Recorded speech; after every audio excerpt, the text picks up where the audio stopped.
You have to go beyond the science into philosophy. However, I'm going to ask you a bit of a different question. I'm going to ask you, look, is there indirect evidence, not direct observation, not evidence directly of us observing God, but is there indirect evidence of God's existence that we would find in a field like yours, which is biomedical science, to basically point us towards the reality of God?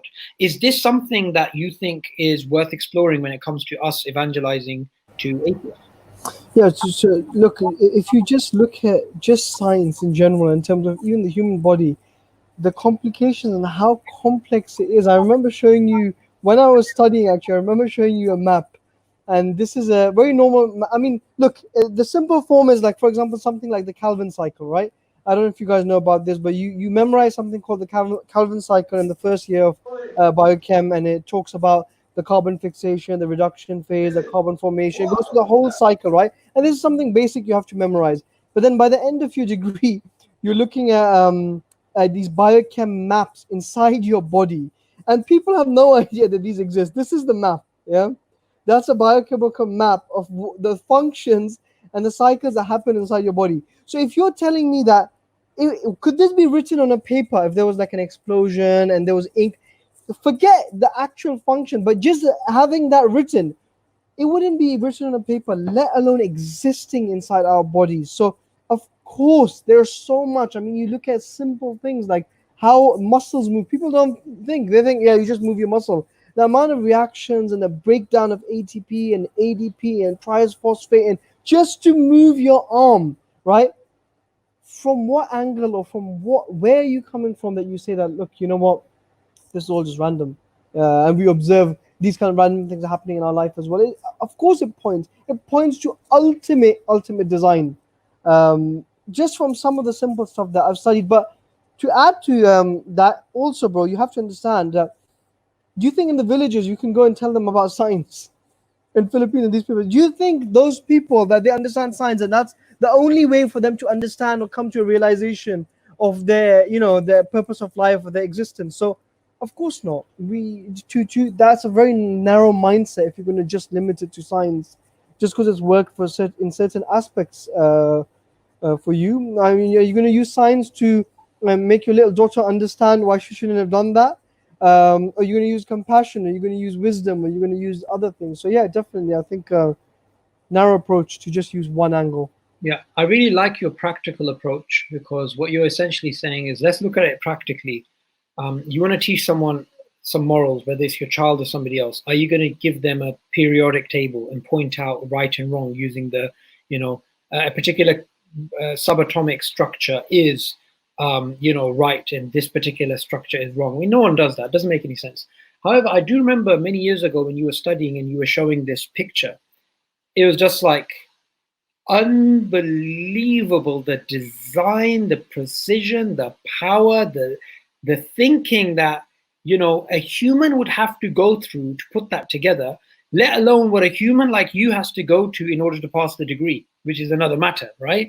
You just have to sort of study it and say, okay, fine, here's the exam, I understand how it works, I understand how if you change the variables you get different results, perfect. However, imagine if you were told by scratch, and show the viewers that picture again, please, while I'm speaking. You were told by scratch, yeah, this is the image. Like, look at that, right? Isa, tell us, what is that? It's not just one. There's many metabolic pathways, and not just that. It has to be right. It has to work. There can't be an error inside it, because if there's an error, right? If there's an error in like a chemical production plant, there is a disaster, right? The batches won't come out right. It won't function. Imagine there's an error inside your body, but if there's a small error, people basically they can't function properly, or they die, or they have mental health issues, or they can't function. So imagine this: it has to work, and is created, and it's inside your body that you don't even know about. Absolutely, absolutely. And look, I generally like to give people a very simple argument, and that simple argument is this: if you want to block off all the doors of knowledge except science, most of the knowledge that you hold in your cranium, which is rational, cannot be scientifically justified. And we can do a simple thought experiment to show that. So let's look at this. The first thing is the vast majority of human knowledge is actually testimonial. Why do we believe in Genghis Khan? Why do we believe in Napoleon or Alexander the Great? It's testimony, nothing to do with science. Okay, now let's look at morality. Morality is the driving force of human behavior. Can you actually prove morals, the existence of morals, using science? No, you can't. Mathematics and logic, again, something which science presupposes, not something that science can prove. And likewise, we have metaphysical questions. Where am I? What am I doing? Why do I exist? Are there other minds? What's the nature of consciousness? Mind-body dualism and all these types of questions. Purpose of life, all of these things, they are metaphysical questions, nothing to do with science. Additional to that is truth. What is the value of truth? Is truth intrinsically valuable or is it instrumentally valuable? Something that we had a discussion on another live chat on SCDawah maybe a week or two ago. So none of these things can be explained via science. These are things which we show the limits of science and the presuppositions of science. And what we're doing today is we're inviting people onto the show to have a live discussion with us. Do you agree with us? Do you agree with us that science has limits? Do you agree with us science has presuppositions?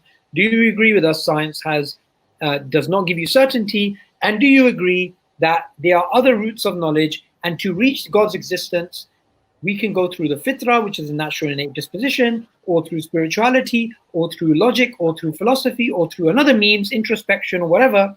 It doesn't have to be science. You're using a screwdriver to basically try and drill a hole in the ground, right? You're using the wrong tool for the wrong job.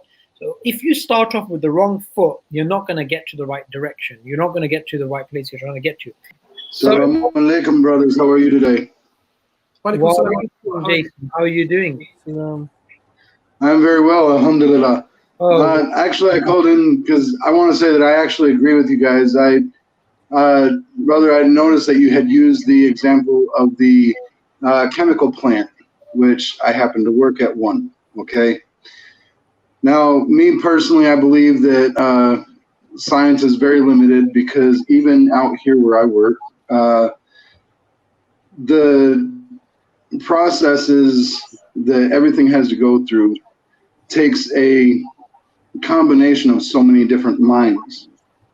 Whereas Allah subhanahu wa ta'ala is one, He has created everything that we have here. Even when it comes down to this facility, the intellect that goes into building this facility has to come from somewhere. It can't just be a random thing that begins. So me personally, I agree wholeheartedly with what you have said, that science is very limited. Thank you so much for your message.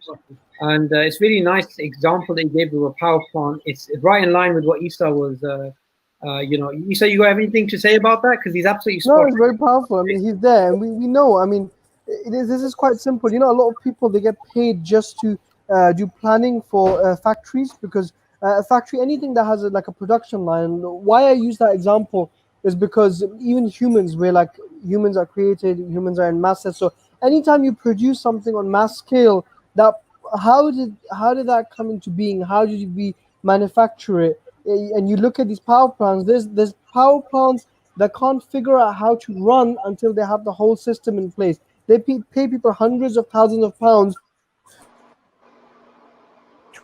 The whole how much electric you need. This is the process to produce an optimal batch, and then once they do that, then they're running. And this is look at human bodies is way more complicated than a power plant, because it's not just that. It has many different aspects. It has emotions. It has your brain. It has your physical function. So there's so much more.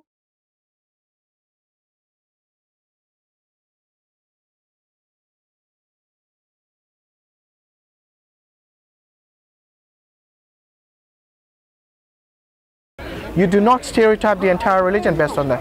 I think my best advice would be actually to seek knowledge and to seek to understand that particular faith from the true adherents, from the true followers, or the best thing from the scripture.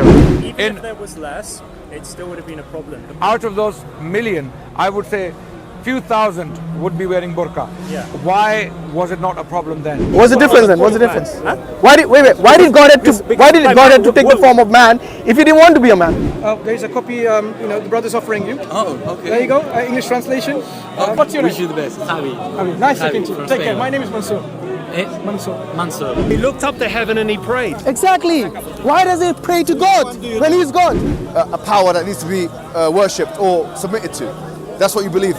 Rather than believing in nothing, you'd say, no, in fact, what I've come to believe is that there was a creation, there was a creator, yeah, and that creator is continually maintaining us. No, I said if there is God and there is a life after death, you're taking a huge gamble by rejecting it. Knowing everything calls on you, the Lord Most High.